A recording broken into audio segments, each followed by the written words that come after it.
Welcome to Novelist Spotlight, the podcast where published fiction writers are interviewed to gather their insights and writing lessons so we can use them to make ourselves better and more effective writers. There are just 3 things I ask of you, if appropriate to you and your experience. Please subscribe, please click on the like button, and please share this program link with any family members, friends, or colleagues who might be interested or benefit from the content. Now, on with our program.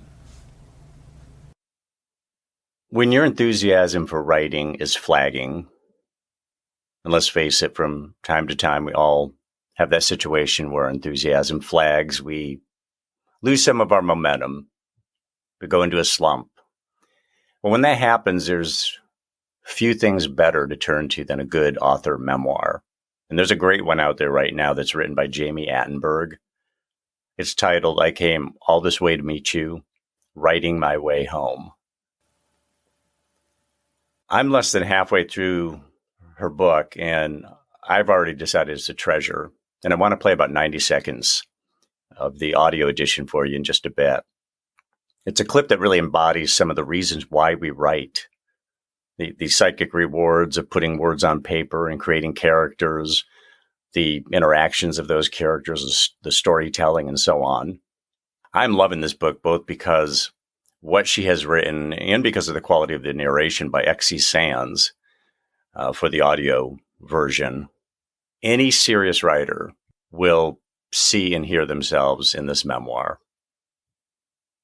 Because Jami Attenberg writes about the struggle and the elation, the second guessing, the anxiety, the celebration. Here's an excerpt from the book's dust cover or back cover. And it sums up the stuff you'll read in her memoir. It goes like this. As the daughter of a traveling salesman in the Midwest, Attenberg was drawn to a life on the road. Frustrated by quotidian jobs and hungry for inspiration and fresh experiences, her wanderlust led her across the country and eventually on travels around the globe. Through it all, she grapples with questions of mortality, otherworldliness, and what we leave behind. Now, here's that clip from the audio edition of Jami's memoir. This playing, by the way, comes under the fair use legal doctrine, just 90 seconds of an audiobook that runs longer than 6 hours. And obviously, this is for promotional purposes. It serves the interests of the author and the publishing company. Just to set things up, Jami is staying at an acquaintance's house, and the cost of her stay, I believe the house is in Colorado, and the cost of her stay is to simply take the homeowner's giant dog, a mastiff, for his daily walks. So here it goes. Here I was, someone's friend in waiting, there to watch a dog, while doing something that felt as simultaneously bold and ridiculous as writing a book. But I loved writing it. Every day that I woke up and did the work was another day that had meaning for me. I was certain nothing I had done before then had held any purpose, had any real significance. My name hadn't existed before that moment, but now there it was, typed on a title page. And who knew what would happen next? I didn't know if I could actually sell the damn thing, but I could see those words were piling up. It was a bunch of stories, but characters kept showing up throughout, so it felt connected. Once I realized I could make it funny or dirty or sad or whatever I wanted, I felt wild.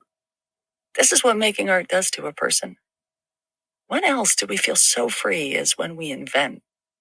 Is there any sensation as free as that? The characters were complicated, like everyone I knew, but also they were their own people, familiar but brand new to me. Putting words in their mouth felt so natural. I liked thinking about the stories on a big scale. It was more than just the voice of an individual story, although those were hard enough to write on their own. But in fact, a whole universe of them acting in cooperation with each other. There was a partnership emerging from the words. Wildness, yes, but I was taming it, claiming it for myself. I mean, I would ask you what from what Jami just wrote stands out for you. I can tell you that I love that she talks about how it provided meaning. It provides meaning in her life to get up and put the words on the paper, and how the words pile up over time and how the characters keep showing up. Also the realization that she could do whatever she wanted with those words. That she could make them funny or dirty or sad or whatever she wanted to, and then it made her feel wild. Writing is really the only thing a human being can do where they can truly play God, where we can truly create and we can manipulate lives. When else do we feel so free as when we invent, is what Jami wrote. That's an experience I think every writer has felt. And the characters being complicated but also familiar. We all write from a basis of knowledge of people we've known in our lives, and we might caricature them or turn them into composites or what have you. Putting words in their mouth felt so natural, she says, and how they start acting in cooperation with each other, and that there was a partnership that was emerging from the words. And I love how she says, a wildness, yes, but I was taming it, claiming it for myself. I mean, there you have it. That's the power and the magic of writing. That's why we do what we do. It's also the power and magic of reading. We don't only write, we read, and we derive that sort of pleasure from the reading. So I have a request out now to Jami Attenberg by email and Twitter DM to come on Novelist Spotlight. But I'm not sure I have the proper email address, not because I'm getting bounce backs, but I'm not getting any response either. And the Twitter DM just was sent yesterday, so I have to give her a little time on that. You know, no doubt she's really busy right now with the release of this book and having been featured in the New York Times Book Review, which treated her kindly.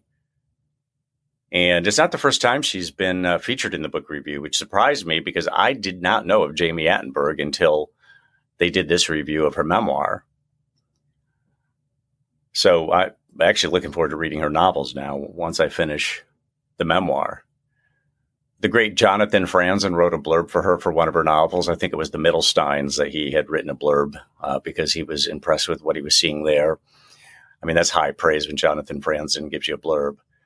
And The Middlesteins audio edition is read by the actress Molly Ringwald.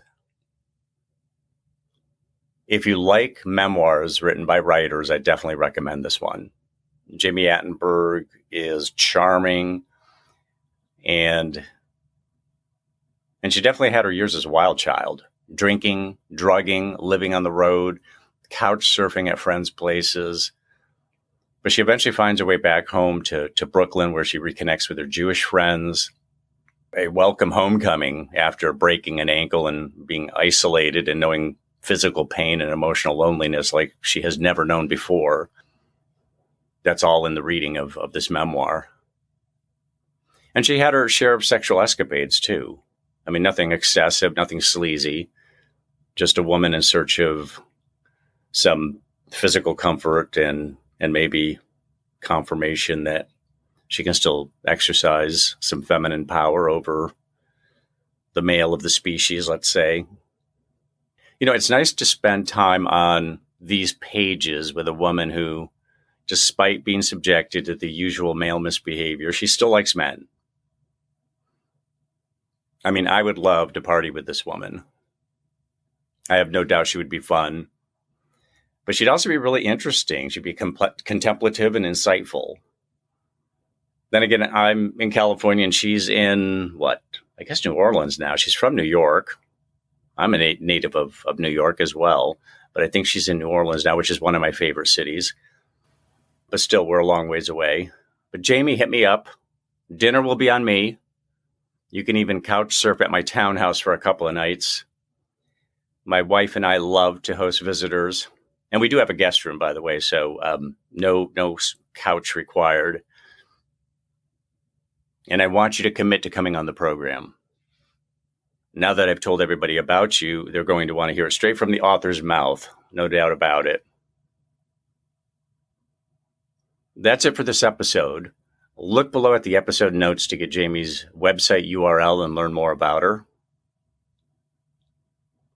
This is Mike Consul for Novelist Spotlight. Ciao for now.